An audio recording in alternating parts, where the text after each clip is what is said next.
Hello दोस्तों, आप सभी का स्वागत है क्वालिटी एजुकेशन के अपने इस प्लेटफॉर्म पर। देखो, पटवारी के लिए एक बड़ी न्यूज़, बड़ी खबर आपके सामने ये टेलीग्राम पे सबके पास आ गई होगी। पटवारी की भर्ती की, पटवारी की नवीन पदों की अभ्यर्थना भेजो, ऐसा लेटर्स राजस्व मंडल ने जिला कलेक्टर्स को लिखा है। और उन्होंने कहा कि 1963 पदों की जो भर्ती है उसकी अभ्यर्थना भेजने, उसकी वित्तीय और प्रशासनिक स्वीकृति जारी हो चुकी है। अब जिला कलेक्टर्स को भेजा भी इन पदों की अभ्यर्थना भेजने के लिए। अब एक तो आप सभी के मन में बड़ा डाउट, सवाल में देख रहा था लगातार आ रहे हैं कि सर पहले तो आपने बताया था कि 2998 पद होगा और अब कह रहे कि 1963 पद आ रहे। तो एक्चुअल में क्या है, 2998 पद है कि 1963 पद है, कितना है? और दूसरा कि एग्जाम कब होने वाला है? कई साथी कह रहे हैं कि सर क्या जून जुलाई में अभी भर्ती आने वाली है, तो भर्ती तो इतनी जल्दी कैसे आ रही है, अभी तो सीईटी हुआ नहीं। तो देखो, मैं क्लियरली आपको सारी चीजें बताने वाला हूं। एक तो देखो, ये लेटर आपने देखा होगा, ये लेटर अपने सभी टेलीग्राम ग्रुप में चल रहा है, जिसमें राजस्व मंडल ने सभी जिला कलेक्टर्स को लिखा है कि ये जो पदवार, जो खाली पद चल रहे हैं उसके आधार पर 1963 पदों की, ये बजट 2024-25 के हिसाब से, इस घोषणा संख्या के हिसाब से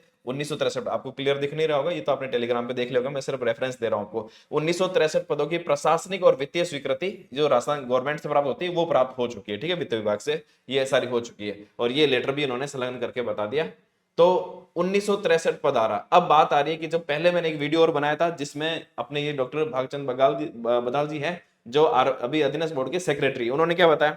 उन्होंने बताया कि 2998 रिक्त पदों पर पटवारी भर्ती हेतु अभ्यर्थना बोर्ड को भेजी है राजस्व मंडल अजमेर ने। यानी कि पहले जो भेजी है 2998 और ये अब 1963। तो देखो, पहली चीज ये क्लियर है कि पद जो है ये 2998 तो पहले ही भेजे जा चुके हैं, ये खाली पद है और इस पर आप भर्ती करवाओ।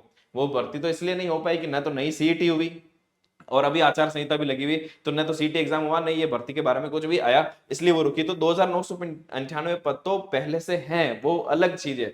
ये जो आई है ये नए पदों के लिए आए हैं। तो एक तो मैं क्लियर कर दूं कि अगर भर्ती, संभावना ये है कि अगर भर्ती आएगी या तो इस पोस्ट पर आएगी या फिर अब जो खाली पद ऑलरेडी पड़े हैं तो इनको दोनों पदों को जोड़ के फिर एक तो संभावना ये बनती है कि 4961 पदों पर यह भर्ती है, क्योंकि जो वित्तीय और प्रशासनिक स्वीकृति है वो इस 1963 पर नहीं। आप देखो, मैं यहाँ पर एक और बताता हूँ, टोटल ये सारे डिस्ट्रिक्ट वाइज कुल कितने पद कार्यरत हैं, कुल कितने पद रिक्त हैं, ये सारे यहां पर भी देखो तो टोटल 2791 पद रिक्त है। लेकिन जो स्वीकृति मिली है सरकार की तरफ से, वित्त विभाग की तरफ से, वो 1963 की मिली, बाकी की स्वीकृति मिली नहीं है। भर्ती तो और भी ज्यादा हो सकती थी, लेकिन स्वीकृति 1963 पदों की दी गई। तो ऐसा नहीं है कि अब 2998 की नहीं होगी, 1963, इन दोनों को जोड़ के टोटल कंबाइंड 4961 टोटल बन रहे, तो 5000 के आसपास 4961 की ये भर्ती निकल सकती है।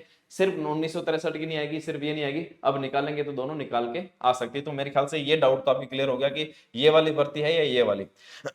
अब बात है कि एग्जाम कब तक हो सकता है। देखो, पहली बात तो ये क्लियर कर दिया था मैंने, एक ट्वीट और लिखा है कि पटवारी जो भर्ती है वो निश्चित रूप से सीईटी 2024 से होगी। क्लियर है, सीईटी 2024 से होगी, पहले वाले से होगी नहीं। तो सीईटी 2024 वाला एग्जाम है वो 21 से 24 सितंबर को एग्जाम होने वाला है। क्लियर है। अब क्या इस सितंबर से पहले भर्ती आ सकती है? भर्ती का मतलब क्या? भर्ती का मतलब है कि आप भर्ती निकल गया, फॉर्म भरा, फॉर्म कौन भरेगा? आपने एग्जाम ही नहीं दिया, आपका रिजल्ट ही नहीं आया उस एग्जाम का, आप एलिजिबल है कि नहीं है, तो आप फॉर्म कैसे भरेंगे? तो इसके पहले भर्ती आने की कोई संभावना नहीं है। सितंबर से पहले कोई भर्ती नहीं आएगी, आएगी तो उसके बाद में आएगी। अब देखो, एग्जाम कब हो सकता है, एग्जाम वाला भी बात करें। अब निश्चित रूप से 2024 में होगा, तो पहले ये एग्जाम होगा 21 से 24 सितंबर, फिर इसका रिजल्ट आएगा। रिजल्ट आने के बाद भर्ती निकलेगी पटवारी की पटवारी की भर्ती निकल गई, आप फॉर्म भरो। अब इसमें डिपेंड करता है कि इसमें 15 गुना, जैसे अभी सिस्टम चल रहा है, वो 15 गुना वाला सिस्टम रखे या 40% वाले सारे भर सकते हैं। अगर 40% वाले हैं फिर तो चलो जल्दी से भर्ती निकाल के भरवा सकता है, लेकिन 15 गुना वाला मामला आ गया तो फिर 15 गुना वाली लिस्ट का भी इंतजार करना पड़ेगा, 15 गुना में कौन कौन शामिल है।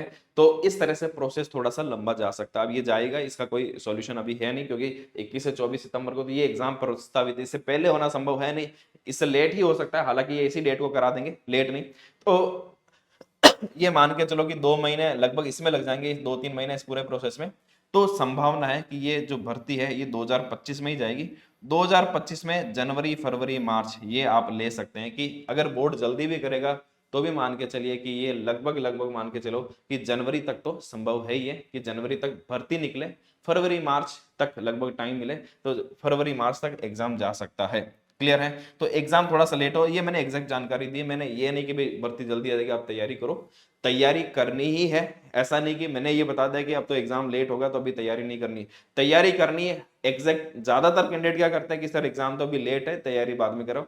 तो ऐसा नहीं है, मैं इसलिए नहीं बता रहा हूँ कि आप डिमोटिवेट हो, तैयारी नहीं करो इसलिए लेट। तो मैं मुझे जो एग्जैक्ट लगा कि एग्जाम कब हो सकता है वो मैंने जानकारी आपके सामने रखी है, लेकिन तैयारी को नहीं छोड़ना है। अब देखो इंपॉर्टेंट, अगर ऐसा हुआ, अभी बोर्ड ने फिक्स नहीं किया कि वो 40% लेंगे, 15 गुना लेंगे, 15 गुना लेंगे तो पहले जैसी स्थिति आपकी होने वाली है। और मैं आपको बताता हूं, अगर 40% भी लिया ना तो इस भ्रम में मत रहना कि 40% तो ले आएंगे। वो तो डिपेंड करता है कि बोर्ड पेपर कैसा बनाता है। अगर बोर्ड ने पेपर टफ बना दिया तो कोई गारंटी नहीं कि वो 15 गुना वाले भी शामिल हो, ठीक है ना। तो इसको अपने को हल्के में नहीं लेना। जो सीईटी वाला जो एग्जाम है इसको भी आप थोड़ा सा सीरियस लेवे, और सीईटी को भी बहुत अच्छे से तैयारी करो।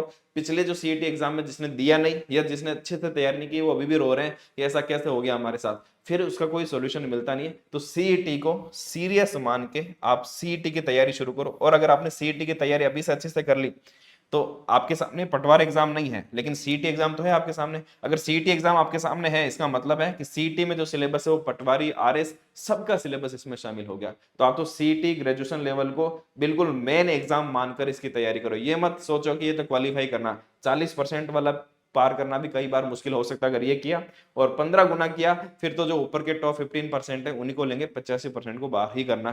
तो इसकी सीरियस तैयारी, आप रेगुलर टेस्ट प्रैक्टिस करना, ये सारी चीजें देना शुरू कर दो, अपना पढ़ना शुरू कर दो, सारी चीजें कर सकते हो। क्वालिटी एजुकेशन पर देखो, क्वालिटी एजुकेशन में और आपको क्या चीजें मिल रही है, एक तो सीईटी वाली जो टेस्ट सीरीज है, मैं आपको फिर कह रहा हूं बहुत इंपॉर्टेंट है। सीईटी की प्रैक्टिस अभी से शुरू करना। तो ये जो आप दे रहे हैं उसको रेगुलर रखना है। इसको ये नहीं कि इसको बाद में दे देंगे, इसको जिन्होंने भी ज्वाइन किया वो रेगुलर दे, जिन्होंने नहीं ज्वाइन किया उनको भी ज्वाइन करनी चाहिए। टोटल 25 टेस्ट इसमें हमने दे रखे हैं। आप सोच रहे हैं कि पहले हम तैयारी करेंगे फिर इसको देंगे, इसमें टोटल 12 टेस्ट जो है वो टॉपिक वाइज है। इसका मतलब 12 टेस्ट के साथ कंप्लीट सिलेबस हो जाएगा। आप इसके साथ साथ ही तैयारी कीजिए। पहला टॉपिक, पहला टेस्ट का शेड्यूल दे रखा उसको पढ़ो, दूसरा शेड्यूल दे रखा फिर उसको पढ़ो, ऐसे 12 टेस्ट पढ़ोगे तब तक तीन आप मान के चलोगे पूरा सिलेबस आप 12 टेस्ट में कवर कर लोगे। फिर 13 फुल लेंथ टेस्ट यानी 13 बार रिवाइज हो जाएगा। टोटल 250 रुपए के टेस्ट है, 25 टोटल टेस्ट मिलने वाले हैं। बाद में कुछ संभव हो तो और टेस्ट भी ऐड कर दिया जाएगा, यानी मुश्किल से 10 रुपए का एक टेस्ट है। ये आपको देना ही चाहिए, इससे आपकी तैयारी रेगुलर बनी रहेगी। तो यहाँ पर आप टेस्ट सीरीज जरूर ज्वाइन कर सकते हैं। इसके अलावा अभी जस्ट क्वालिफिकेशन की ये वाली जो बुक लॉन्च हुई है ये आप सबको जरूर पढ़ लेनी चाहिए। मात्र 45 रुपए की बुक है, मार्केट में कहीं भी मिल जाएगी, ऑनलाइन भी मिल जाएगी, लिंक आपको मिल जाएगा। ये हैंड रिटन नोट्स एक तरह से राजस्थान सरकार की सारी योजना इसमें कवर कर लिए। तो प्रैक्टिस अभी से करना शुरू करो। पहले से कोई टेस्ट सीरीज ज्वाइन कर रखी है उसकी प्रैक्टिस करो, पहले से आपने कोई कर रखी है उनके सारे क्वेश्चन पढ़ेंगे उनकी प्रैक्टिस करो। और इसके अलावा देखो ये डेली फ्री टेस्ट तो ये तो सारे है ही हैं, दिन का कुछ भी नहीं करना, दिन का आपको 10 मिनट देना है। 10 मिनट का ये टेस्ट होता है। मैं आपको बताता हूं अगर आपने रेगुलर 3-4 महीने भी टेस्ट दे दिए तो आपके कितने ही सवाल ऐसे ही कवर हो जाएंगे। तो मैं तो देखता हूं कि आप बहुत सारे कैंडिडेट्स इसको भी रेगुलर नहीं दे रहे हैं। ये सबके लिए फ्री है और ये बिल्कुल अलग क्वेश्चन बन रहे हैं बाकी सभी टेस्ट सीरीज से। कितने प्रश्न आ चुके हैं? 1000 से ज्यादा टेस्ट हो चुके हैं। इसका मतलब 20,000 से ज्यादा प्रश्न तो आपको प्रैक्टिस के लिए फ्री पड़े और सारे सब्जेक्ट है जो सीईटी में आने वाले हैं वो सारे के सारे सब्जेक्ट इसमें शामिल कर दिए। आपको करना क्या है, क्वालिटी एजुकेशन का ऐप डाउनलोड करना है। अगर डाउनलोड नहीं हो रखा है तो प्ले स्टोर से जाके डाउनलोड करना। डेली फ्री टेस्ट का सेक्शन पहले नंबर पर ही दे दिया भाई सबसे कम। ये 20,000 प्रश्न डेली का अगर आप टारगेट भी रखो ना कि हम यहाँ पर 200 से 250 प्रश्न डेली देने हैं, आप, मैं बता रहा हूँ कि दूसरा और कुछ देखने की जरूरत नहीं, आप तो इनको दे दो। अगर आपकी तैयारी अच्छी है ना तो ये सारे सब्जेक्ट आपके कवर हो जाएंगे। कैसे देना? टेस्ट दो, जिन जिन सवालों को नहीं आ रहा है आपको ऐप बता दे भी इतने सवाल गलत हुए, उन सवालों को देखो भी कौन सा टॉपिक है, मुझे सवाल क्यों नहीं आया, उन टॉपिक को अपने वापस मजबूत कर लो। टेस्ट से आपको पता चलेगा भी कौन से टॉपिक आपके अच्छे हो गए, कौन से टॉपिक कमजोर है। तो ये वाली आप शुरू कर दो, ये आपको हर एग्जाम में बहुत फायदा पहुंचाने वाला है। ठीक है, बाकी और भी कोई आपके डाउट हो, सवाल हो, आप कमेंट में लिख देना, मैं वहां से जवाब देने की कोशिश करूंगा। Thank you.